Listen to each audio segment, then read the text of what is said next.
ফল মেথডে ক্যালকুলেশনটা করতে হবে। রাইজ মানে সবসময় কিন্তু পজিটিভ আসে রিডিংগুলো। কিসে আসে বললাম? পজিটিভে। যখনই রিডিং আসবে সেটা পজিটিভে, ফলে আসলে নেগেটিভে। ক্লিয়ার? এবার দেখো এখানে ক্যালকুলেশনের একটা প্রসেস আছে। কি প্রসেসে ক্যালকুলেশন করবে দেখো, এই যে রিডিং রয়েছে ফার্স্ট ব্যাক সাইড রিডিং রয়েছে, ব্যাক সাইড রিডিং এর সাথে আইএস টা মাইনাস করবে। মাইনাস করে যদি যে রিডিংটাই আসুক সেই ক্যালকুলেশনের আগে যদি মাইনাস সিম্বল আসে তাহলে সেটা ফলের কলামে চলে যাবে, আর যদি সেটা পজিটিভ আসে তাহলে সেটা রাইজে চলে যাবে। ক্লিয়ার? তাহলে এটা মাইনাস করলে আসছে কত? মাইনাস তোমরা নিজেরা করো, কত আসছে? 0.747। ক্লিয়ার? এরপরে কি করবে, এই যে ইন্টারমিডিয়েট সাইড রিডিং রয়েছে সেকেন্ড, এই রিডিং এর সাথে এই রিডিং মাইনাস করবে। মাইনাস করলে তোমার আসছে 0.593। ক্লিয়ার?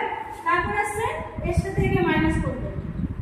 দেখো আমি অ্যারো সিম্বল দিয়ে চিহ্ন করে দিয়েছি। তাহলে এর সাথে মাইনাস করলে আসছে 0.880।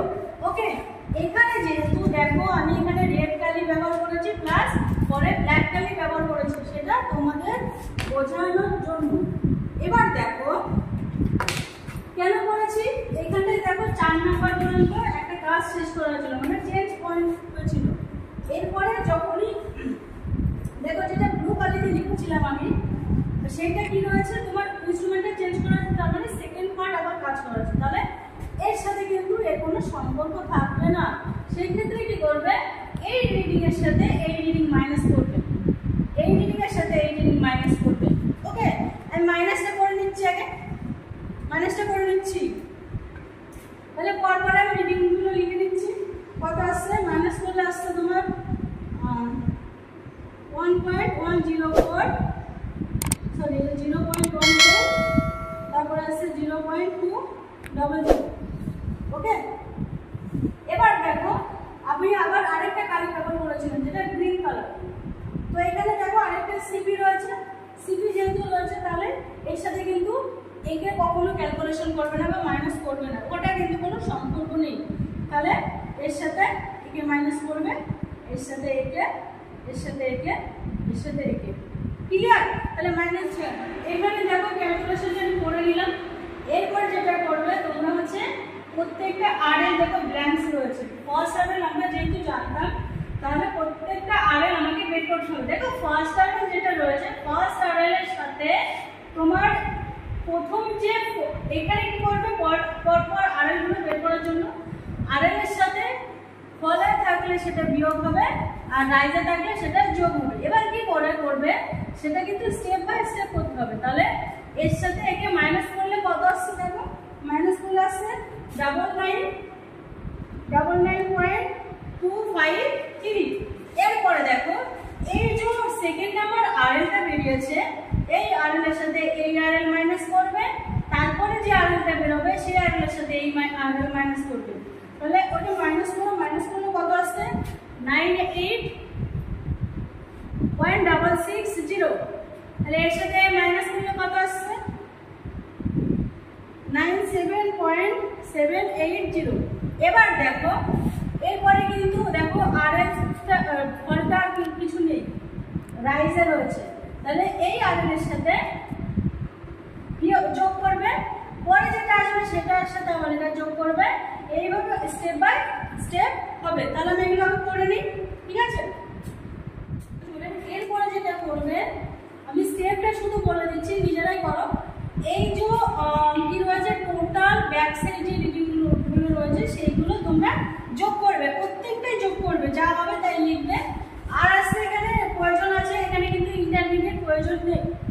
তারপর কি রয়েছে ফোর সাইড টোটাল যা রয়েছে সেটা টোটাল করবে, টোটাল করে লিখবে। তারপর রয়েছে রাইজ যা আছে টোটাল করবে, প্রত্যেকটার সাথে প্রত্যেকটা যোগ করবে। দেন কি রয়েছে ফল, প্রত্যেকটা যা রয়েছে টোটালে যোগ করে দেবে। তাহলে আমি যোগটা করে নিচ্ছি, করো তোমরা। কত আসছে 5.109 7.4, 1.724, 4.015 ক্লিয়ার। এবার দেখো যেটা হচ্ছে তোমাদের মেন ফর্মুলা ক্ষেত্রে ছিল summation back side minus summation four side, তাহলে টোটাল ফোর সাইড কত বেরিয়েছিল 5 পয়েন্ট মাইনাস কত 4 সাইড বেরিয়েছিল, তাই তো? টোটাল মাইনাস করলে দেখো কত আসছে দেখো মনে হয় মাইনাস 2.9 কত আসবে প্লাস 291। তারপরে যেটা আসছে সামেশন রাইজ মাইনাস সামেশন ফল। ওকে, তাহলে রাইজ কত ছিল টোটাল, রাইজটা লেখো 1.724 মাইনাস 4.015। সেম রিডিং আসবে দেখবে মাইনাস করলে, যদি সেম আসে তাহলে সেটা ক্যালকুলেশন মিলে গেছে। আরেকটা আছে summation last RL minus summation first RL. তাহলে লাস্ট আরএল কত ছিল দেখো 97.709 মাইনাস করলে কত আসছে মাইনাস 2.291। এই হলো রাইস ফল মেথডের ক্যালকুলেশন। ক্লিয়ার হয়েছে সবার?